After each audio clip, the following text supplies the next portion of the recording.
The next speakers will be Minister of Transport, Mr. Umar.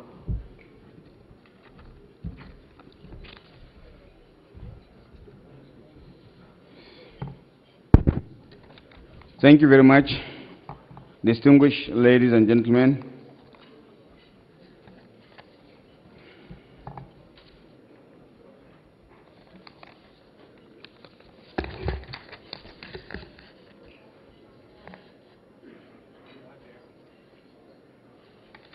Nigeria, like most nations, desires to make massive investments beyond the means available to government in order to close the relative infrastructure gap. The federal government has adopted a policy framework that will provide the enabling environment for the private sector to play a significant role in providing some of these investments independently or through public-private partnerships. This has been well spelled out by the Minister of Trade and Investment. The use of private investments, where appropriate to address infrastructure deficit and improve public services in a sustainable way, is regulated by the Infrastructure Concession and Regulatory Commission Act 2005 and other relevant enabling legislations. In line with government's commitments to transparency and accountability, the legal and institutional framework provided for PPP is to ensure that the transfer of responsibility to the private sector follows international best practices and is achieved through an open competition. The Nigerian transport sector. The Federal Minister of Transport is responsible for rail transport, marine transport, land transport operations, and intermodal coordination.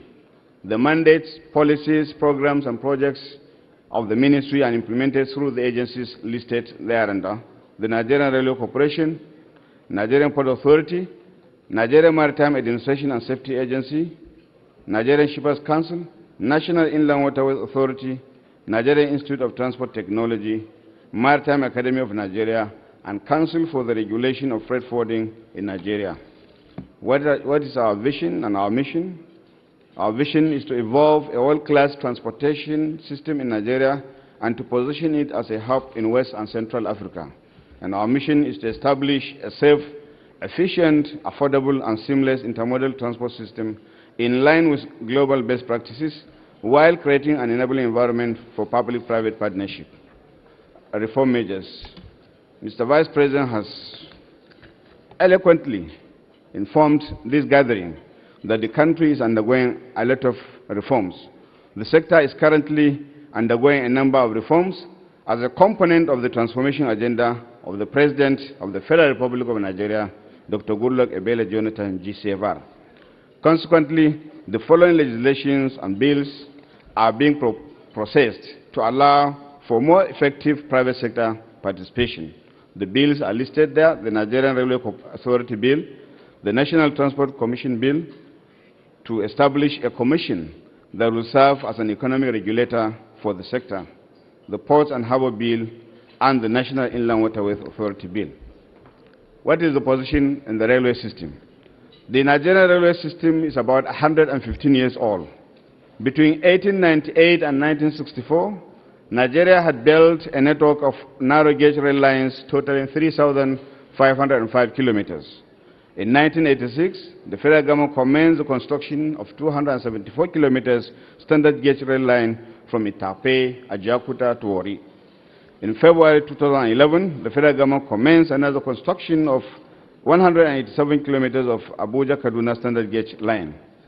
What that shows you is that the Nigerian railway system has suffered a lot of neglect for more than 30 years, until late in 2010, when the federal government commenced the process of reviving the railway system. The next slide gives us the history, where we came from. The Nigerian Railway Corporation was established by the Nigerian Railway Corporation Act of 1955 to own, operate, and regulate the railway system in Nigeria. 25-year strategic vision. In a bid to turn railways around, the federal government of Nigeria has articulated a 25-year strategic rail vision, containing milestones for future programs of development in the Nigerian rail system. This is broken down into 3 stages: system transition, system modernization, and system stabilization. Under system transition, it involves rehabilitation of the existing narrow gauge lines, restructuring to repeal the Nigerian Railway Act of 1955 and to enact a new one that will incorporate private sector as well as state and local governments' participation in the ownership, operations of the railway system. Introducing operational changes, training, investment planning, development of domestic capacity for production of rail materials, development of national technological capacity.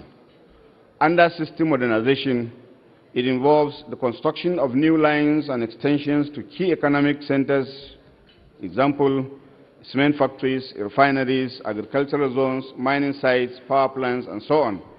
State capitals, seaports, river ports, airports, and tourism centers, all to be connected. Connection of Tinkan, One, Calabar, and Warri ports with rail lines, and connecting the Abuja, Lagos, Kano, Port Harcourt, Enugu, Kaduna, Jos, Mina, Ilorin, Ibadan, Maiduguri airports with rail lines in line with our vision for intermodal promotion. Private investments as well as public-private partnerships, stepping up the development of National Technological Center. Under system stabilization, this largely involves the completion of conversion to standard gauge, completion of construction of extensions to link all state capitals and commercial cities and centers, and of course operations and maintenance on continuous basis. The implementation of the vision. In our determination to revive and modernize the railway system in line with the strategic vision, a systematic dual approach is adopted by the federal government, entailing a total rehabilitation of the existing narrow gauge rail lines and the development of standard gauge lines simultaneously. What are the milestones that have been achieved under the rehabilitation program? The rehabilitation of over 90% of the existing narrow gauge lines throughout the country is ongoing and at various stages of completion. The western line, that is Lagos to Kano, is completed, and passenger services and haulage of goods along the line was flagged up in December 2012, while the eastern line, Port Harcourt to Maiduguri, is expected to be completed by the end of this year.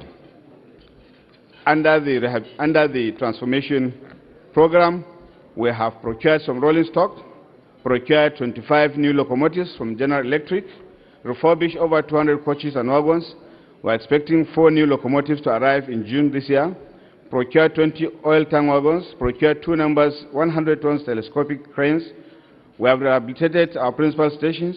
We placed order for 2 sets of diesel multiple units of 540 passenger capacity each to arrive by December 2013.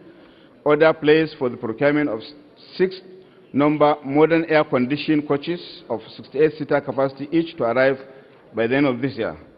These trains and coaches and wagons, when they arrive, are going to be extremely beneficial to the country's economy, because these are going to be like the trains and coaches that you have in Europe, in America, in China, and all other developed countries. Order has been placed for the procurement of additional 20 oil tank wagons. What are the benefits of the resumption of the benefit of this rehabilitation exercise that we've been carrying out? We have resumed haulage of goods, cement traffic, carrying cement from Ewekoro to Ibadan, to Oshogbo, to Ilorin, to Mina, up to Kano. Wheat traffic, Lagos to Kano, haulage of petroleum products.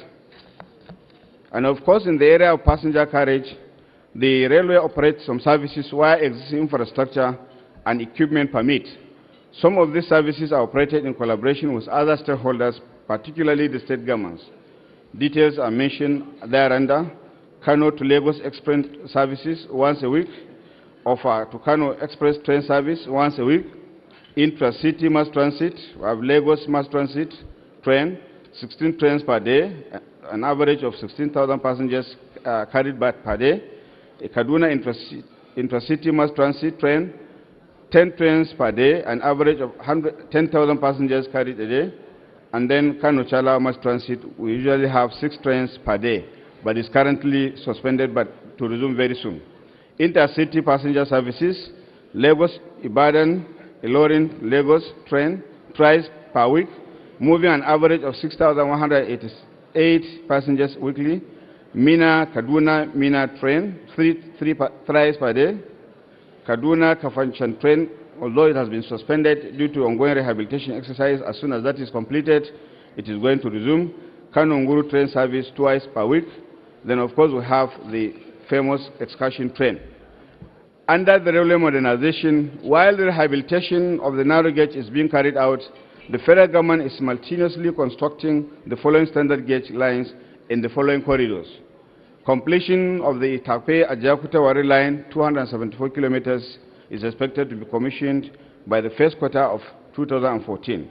Abuja-Kaduna line, 187 kilometers, expected to be completed and commissioned by the end of 2014. Lagos-Ibadan double track, 181 kilometers, of course a total of 263 kilometers. The contract was awarded recently, but we are expecting that the job will be completed by 2015.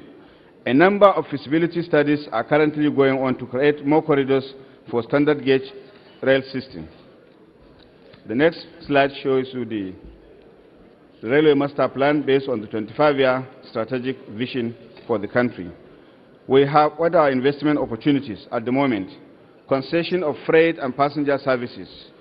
We have an outline business case that has been completed by the Railway Corporation in conjunction with the ICRC and is awaiting approval. A transaction advisor is to be appointed, following which investors will be invited to bid for the concession of railways operations, including procurement of rolling stocks on the following roads: the Western Line, Lagos to Kano, narrow gauge line, the Eastern Line, Port Harcourt to Maiduguri, including Kaduna to Kafanchan link upon completion by 2014. Other investment opportunities are contained there in the railway: investment in new wagons and coaches, establishment of assembly plant for rolling stock and development of local capacity for production of rail materials, upgrade and operation of maintenance workshops, rehabilitation, leasing and operation of existing rolling stock and locomotives, property and facilities development, investment in warehousing and logistics services. The federal government has also commissioned consultants to conduct feasibility studies in respect of new standard gauge rail lines. The reports of the studies, which consist of outline business cases, amongst others, will be made available to potential investors for their consideration following public advertisement for expression of interest for the development of the various lines under public-private partnership. The lines are listed there, the corridors. We have 7 undergoing right now. We have the East-West line, Lagos to Benin, and of course we have Benin to Onitsha, with a branch line from Onitsha to Enugu and Abakaliki. We have the coastal line, which starts from Benin, going to Sapele, Wari, Yenagoa, Port Harcourt, Aba, Uyo, Calabar, Akampa, Ogoja, up to Obudu Cattle Ranch. Then we have the Lagos-Abuja High Speed. The idea of this Lagos-Abuja High Speed is that upon completion, the trains will move from Lagos to Abuja in about 3.5 hours. Our intention is to compete favorably with the air transport so that we can take over the passengers, particularly on the Lagos-Abuja route. The fifth one is the feasibility studies being carried out along Ajakuta, Obajana, Jakura, Baro, Abuja, with additional line from Ajakuta to Otupo. Feasibility studies also being carried out from Zaria, Kauranamoda, Sokoto, Ilela, Birnin Koni in Niger Republic. Again, the idea is to link up with our neighboring countries in Niger Republic. The feasibility studies for consultancy services to cover Iganyina, Ajakuta, to Lokoja, Abaji, to Abuja. In this year, we intend to award another contract, a set of contracts for feasibility studies to cover 3 additional corridors. And these are what we call the north-south corridors. We have Port Harcourt to Maiduguri going through Aba, Umuahia, Enugu, Makodi, Lafia, Kuru, Bauchi, Gombe, Biu, up to Maiduguri. Then we have the Ikom, Obudu, Ogoja, Katsina Ala, Ukari, Jalingo, Yola, up to Maiduguri. And then, of course, the last one is from Kano, Tunguru, to Gashua, to Damaturu, to Maiduguri, to Gambarungala, of course, to link up with our neighboring Czech Republic. Now, under the marine transport, we under port and harbor operations. The Nigerian Port Operations is the agency responsible for ports and harbor operations, and it is established by the Nigerian Port Authority Act of 1954. The Nigerian Port Authority operates 6 ports. The ports are listed there under Lagos Port Complex, Tinkan Port, Rivers Port, Port Harcourt, Calabar Port, One Port Complex, Delta Port Complex, which has Warri, Koko, Sapele, and Burutu ports. Of course, this excludes oil terminals. Although the total cargo handling capacity of this port is 60 million tons per annum, however, the volume of cargo handled has risen to 100 million tons per annum. This therefore makes it imperative to urgently develop additional ports to meet up the increasing demand. In 2006, the federal government of Nigeria carried out comprehensive port reforms that made the NPA, that is the Nigerian Port Authority, a landlord and technical regulator, and delineated the ports into terminals and concessioned them to private operators. Terminal operators are now responsible for all aspects of cargo handling and terminal upgrades under the concession agreement. Since the reforms, overall operational efficiency and customer satisfaction has been steadily improving, and there is appreciable infrastructural development by concessionaires in the various terminals. Nigeria generates about 70% of the ship traffic, cargo throughput, and volume of trade in West and Central Africa sub-regions. Nigeria's volume of trade has steadily risen from 82 million tons of cargo in 2008 to 93.7 million tons in 2009 and 100 million tons in 2012, with container volume of 1.4 million TEUs in 2011 and 1.6 TEUs in 2012. What have we done to make the ports more efficient? We have been carrying out continuous dredging and maintenance of the channels through established channel management companies, Lagos Channel Management Company Limited, Boni Channel Management Company Limited, and recently established Calabar Channel Management Company Limited to deepen the channels and the berth areas.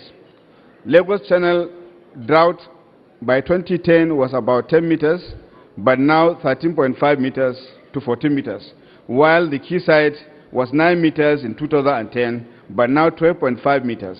Boni LNG was 11 meters in 2010, but now 14 meters. Boni to One was 7.5 meters in 2010, but now 9.5 meters. Efforts are now being intensified to deepen the channel to allow for bigger vessels to call at our ports. We have equally carried out the rehabilitation of 1.6 kilometer access road in the Apapa Port Complex. This has reached and is carrying out. Has reached a completion level of 70%, while some rehabilitation work on the creek and wharf roads have equally been carried out to ease traffic to and from the port. As part of the railway strategic development vision, all the seaports are to be linked up with the rail. Additional crafts have been procured, tugboats and pilot cutters for efficient piloted services and safety navigation. 24 number critical rakes have been removed in the Lagos Channel. The number of agencies operating at the ports have been streamlined from 14 to 7, and we have resumed 24 hours port operations in our ports, particularly in the ports in Lagos. Steps are being taken to professionalize the practice of freight forwarding in accordance with the Council for the Regulation of Freight Forwarding in Nigeria Act 2007. We have equally rehabilitated the east and western malls, that is breakwaters, in Lagos Piloted District. The rehabilitation of rail lines inside Apapa Terminals C and D have been completed and will soon be commissioned. What are the investment opportunities in port development? We have the greenfield port development. The current policy of port development are an equity participation of 20% federal government, 20% host state, and 60% the private sector. The federal government is currently developing the Lekki Deep Sea Port in partnership with the Lagos State Government and a private company, Eurochem Technologies Corporation Limited, using the above-mentioned equity structure. There are other opportunities within the Lekki Free Trade Zone for investors in ancillary services. The development of Ibaka Deep Sea Port in Akwa Ibom State and Badagry in Lagos State are in progress. Steering and project development committees have been constituted. For the Baka Deep Sea Port in Akwa Ibom State, transaction advisor has been appointed, who indeed has submitted due diligence study to the project steering committee in line with the ICRC Act.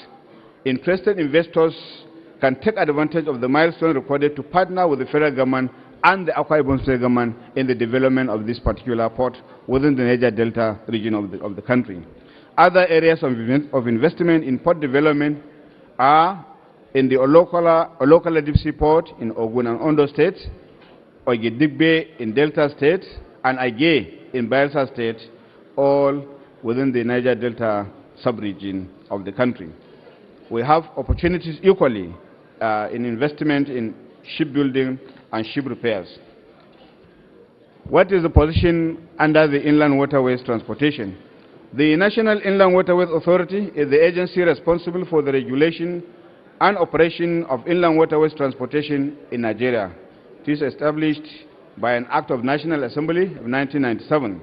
The nation's navigable waterways linking more than 20 states and comprising of 12 major rivers, creeks, lagoons, lakes, and intra-coastal waters aggregate to a total navigable distance of over 3,800 kilometers, constituting an important natural source that offers extensive opportunities for inland water transportation.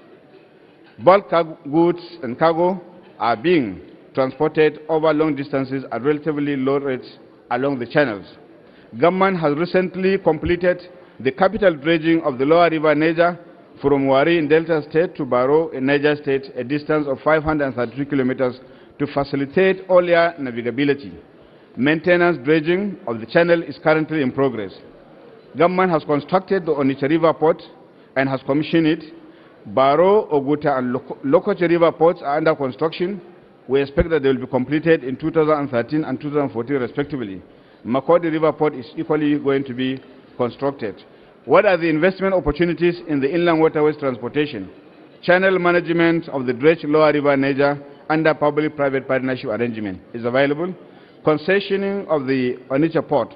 Transaction advisor is to be appointed very soon, so investors should please look out for that. Operation of passengers and freight services, Baro, Oguta, and Lokoje River ports also to be concession to the private sector upon completion. Development of additional river ports and jetties. So if you are interested in constructing river ports and jetties, the opportunity is there for you to come to this country and invest. 1 more minute. Thank you very much. In our efforts to encourage and promote intermodalism, government has approved the establishment of 6 inland container depots in the 6 geopolitical zones under a public-private partnership arrangement. These are listed there: Isialangwa in Abia State, Ibadan in Oyo State, Kano in Kano State, Haipang in Plateau State, Funtua in Kazina State. A committee has been constituted with membership drawn from the Federal Minister of Transport, Nigerian Port Authority, and the Nigerian Shippers Council to address the legal framework of these ICDs so that they will be appropriately designated and declared as ports of origin and ports of destination. There are ample opportunities for the development of more inland container depots in different locations in the country. Interested investors can obtain information from the committee on www.fmt.gov.ng. We will distribute all the presentations to all the people. Thank you very much. Thank you very much. In conclusion, I wish to state that, and by way of assurance to all investors, that our waters are very safe, that the Nigerian Maritime Administration and Safety Agency hosts the Regional Maritime Rescue Coordination Center located at the Nigerian Maritime Resource Development Center, Kirikiri, Lagos. The center coordinates search and rescue and other safety emergency response operations in West and Central Africa. The center equally coordinates, the Rescue Coordination Center in Lagos is jointly operated with the Nigerian Airspace Management Agency at Murtala Mohammed Airport, Ikeja, Lagos. NIMASA, in collaboration with the Nigerian Navy, the private sector, and other security agencies, are ensuring crime-free maritime environment with the full support of the President of the country. Nigeria has equally established a joint patrol with the Republic of Benin as part of efforts to secure the Gulf of Guinea. NIMALSA equally promotes the development of indigenous commercial shipping and international coastal and shipping trade. We are equally focused on capacity development, but because of time constraints, I think I will want to stop here, but just to crave that our waters are very, very safe and free. Investors are invited. Aganga has said it all, that Nigeria is a destination. The destination is in all respects, in all sectors of the economy, the transport sector in particular, the railways, the maritime. Thank you very much.